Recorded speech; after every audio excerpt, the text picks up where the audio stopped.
Seja muito bem-vindo à 44ª aula do curso Lição Liberdade Financeira.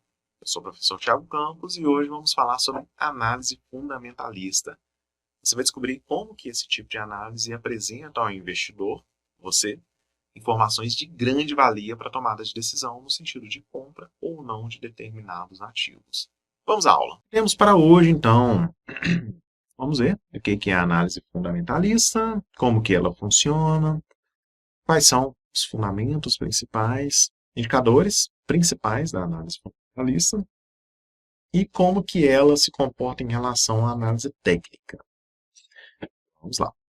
A análise fundamentalista é uma avaliação da situação financeira da empresa, mercadológica e econômica também. Ela vai pegar, inclusive, dados de países, regiões ou até mesmo de algumas commodities. Tá? Essa metodologia inclui um amplo espectro de análises. Por isso, podemos dizer que a análise fundamentalista ajuda o investidor a entender o valor de uma empresa e seu potencial de rendimento, e não apenas o preço naquele determinado momento. Essa técnica é bastante utilizada por investimentos que utilizam a estratégia de buy and hold. Isso aqui já deve te fazer refletir no seguinte sentido: poxa, a análise técnica era para reação mais rápida, investimento mais rápido, e a fundamentalista mais associada ao investimento de médio e longo prazo. Perfeita a sua associação. E relembro a você que quando a gente combina a análise técnica com a fundamentalista, aí sim, a gente tem uma redução enorme da possibilidade de erro no sentido de comprar em momentos ruins, tá? A combinação dessas duas é que é fundamental. Desculpa. Então, comprar ações de empresas que estejam, do ponto de vista de análise dos indicadores contábeis dela ali, estejam subvalorizadas, à espera de que elas irão se valorizar.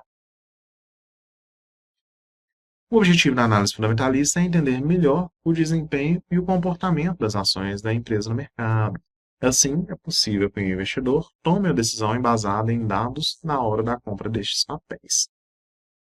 Isso é feito através da revisão e análise de indicadores financeiros, dados da economia, do setor e do mercado de uma forma geral. Além disso, são levados em consideração os balanços e resultados da empresa e o seu histórico. Quando olhamos do ponto de vista quantitativo, comparando com o qualitativo, tá?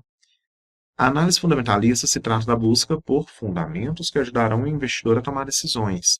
Mas, para isso, primeiro é importante saber que fundamentos são esses que a gente está falando, né? Os fatores observados em uma análise fundamentalista podem incluir qualquer dado relacionado à saúde financeira daquela determinada empresa. Por exemplo, receita e lucro. Porém, para uma visão mais completa, é necessário incluir outros detalhes, como crescimento, a qualidade da gestão daquele dado momento, participação no mercado e até mesmo a reputação daquele negócio, no sentido de que negócios mudam com o passar do tempo. Como a análise fundamentalista pode envolver muitas variáveis, é comum agrupá-las em duas grandes categorias. As quantitativas, que são variáveis que podem ser expressas em termos numéricos, como receita, por exemplo, e as qualitativas, são aquelas relacionadas à qualidade e que não podem ser medidas em números, como reconhecimento de marca no mercado, é algo mais sutil, mais intangível de fato, né? Uma análise fundamentalista completa deve incluir ambos os tipos de fundamentos. Sendo que essa segunda, né, é mais sensível, é mais por feeling, praticamente. Bom, o que nós temos então de indicadores? Temos o EBITDA, ou EBITDA, uma grande celeuma, uma forma correta de pronunciar. Temos a margem EBITDA, patrimônio líquido, retorno sobre o patrimônio líquido, lucro líquido, retorno sobre o capital, preço sobre o PVA, o dividend yield e o índice de preço sobre o lucro. Vamos passar rapidamente por todos estes aqui. O EBITDA nada mais é que um indicador que representa, na tradução livre do inglês, o lucro antes juros, impostos, depreciação e amortização. É a partir do EBITDA que analistas e investidores medem o potencial de geração de caixa de uma companhia, uma vez que ela mostra os valores obtidos pelo negócio, excluindo os custos que não estão ligados à operação. O EBITDA é interessante, mas o próximo é que vai te dar uma coisa mais palpável. Já a margem, EBITDA, é um indicador de margem de lucro operacional de um negócio.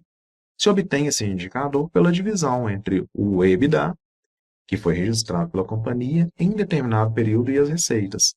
Quanto maior a margem EBITDA, maior a eficiência operacional da empresa, uma vez que ela consegue gerar mais lucro a partir das suas operações. Notem que a margem EBITDA já é a parte que fica mais palpável, né? Quanto maior, melhor, digamos assim. Patrimônio líquido. Desculpa. Este indicador representa a diferença entre o valor dos ativos de uma empresa e o seu passivo. Lembrando que ativos são os bens e direitos a receber que a companhia faz jus, né? E os passivos, as obrigações com terceiros e com os próprios sócios. O retorno sobre... antes de passar para o retorno sobre o patrimônio líquido, na parte do patrimônio líquido é interessante que a empresa tenha patrimônio positivo. Assim como eu, você, pessoas físicas devem ter sua gestão patrimonial, né? Na segunda operação a gente falou disso. Você deve ter mais ativos que passivos no seu caixa. A empresa que existe para dar lucro, isso então é indispensável. Uma empresa que tem um PL negativo, não, a maioria absoluta das vezes não é uma boa empresa para que você se associe. O ROI, né? O retorno sobre o investimento, retorno sobre o PL.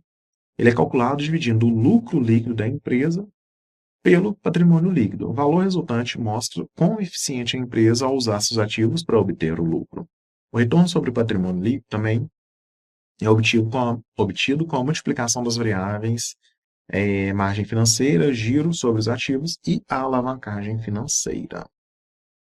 O lucro líquido é a diferença entre todas as receitas da companhia e todos os gastos envolvidos na sua operação. Ou seja, é todo o recurso que sobra depois de deduzir os custos, despesas e impostos.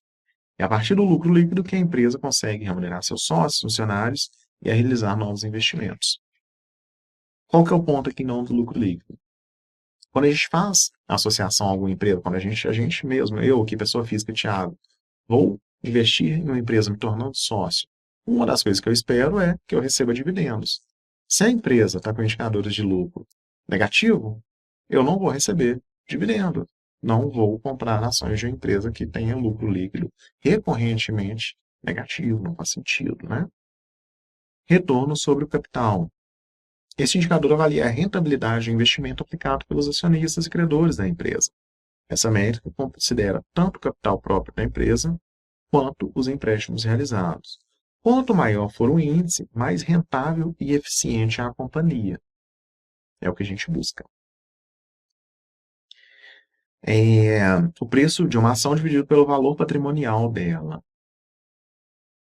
Esse indicador, né, que diz quanto os investidores estão dispostos a pagar pelo patrimônio líquido da empresa. Indicador maravilhoso, dividendo yield. Isso aí deve ser muito bem analisado também antes de fazer a compra de uma ação. Ele que mede o rendimento de uma ação apenas com o pagamento dos dividendos. Ele é calculado na forma de uma taxa que relaciona os proventos distribuídos pela empresa e o preço de suas ações negociadas na Bolsa de Valores. Tá? O dividendo yield ele vai vir no tipo de 10%, 15%, ele vem percentual dessa forma. E ele quer dizer, literalmente, se uma ação custa R$100 e o dividendo yield dela está ali de 10%, é que ela vai te pagar R$10 em dividendos. O índice de preço sobre lucro é um índice usado para avaliar se o preço das ações de uma empresa está caro ou barato. O preço analisado é sempre o valor por ação que está divulgado na bolsa em um certo momento. Já o lucro é o ganho líquido por cada uma das ações neste mesmo período. Agora, quando a gente compara a fundamentalista com a técnica, lembrando que o que a gente quer? Aquele momento específico que as duas estão convergindo para, opa, tá legal comprar a ação dessa empresa. Né, nesse sentido que é comum surgir as dúvidas entre elas, primeiramente é importante destacar isso, são ferramentas distintas. Uma não é necessariamente melhor do que a outra. Enquanto a análise gráfica ou a análise técnica é muito utilizada pelos day traders, não quer dizer que isso deve ser desconsiderado quando a gente pega para a análise fundamentalista também. Fazendo o comparativo aqui, então, neste quadrinho vai ficar bem visual. Vou pegar o laser aqui. Então, né, de um lado, meu laser aqui, peraí. De um lado, análise fundamentalista, de outro, a técnica, tá? Então, por essência, de regra, a análise fundamentalista tem por objetivo a compra de ações para a construção de um patrimônio, que é exatamente o que a gente quer. Por essência, o objetivo da análise técnica é a compra de ações para vender por um preço maior, que é exatamente o que a gente quer. Perfil do investidor para análise fundamentalista, conservador a moderado. Análise técnica, em regra, para o arrojado ou para o trader, aquela pessoa que está fazendo as operações mais curtas. Contudo, é muito relevante que a gente traga essa característica também para o perfil moderado ou conservador, para quem quer construir um patrimônio sólido. Vai potencializar muito que a gente tenha assertividade maior no momento da compra. Para fundamentalista, de regra, o método vai avaliar conjuntura econômica, resultados e outros fundamentos, enquanto a análise técnica, pura e simplesmente gráficos. Em regra, o horizonte que a análise fundamentalista trabalha é mais alongado, enquanto na técnica um horizonte mais curto. Novamente, combinar essas duas coisas, trazer os pontos gráficos para somar a análise fundamentalista, vai fazer com que a gente tenha maior assertividade nos momentos de compra e de venda. E nessa questão ainda do prazo, né? Em tese, períodos de meses ou anos e análise mais em tempo real para análise técnica. Para que escolha de bons momentos para se comprar bons ativos, para a gente escolher isso, devemos considerar ambas as análises. Não é todo dia que é dia de comprar alguma determinada ação.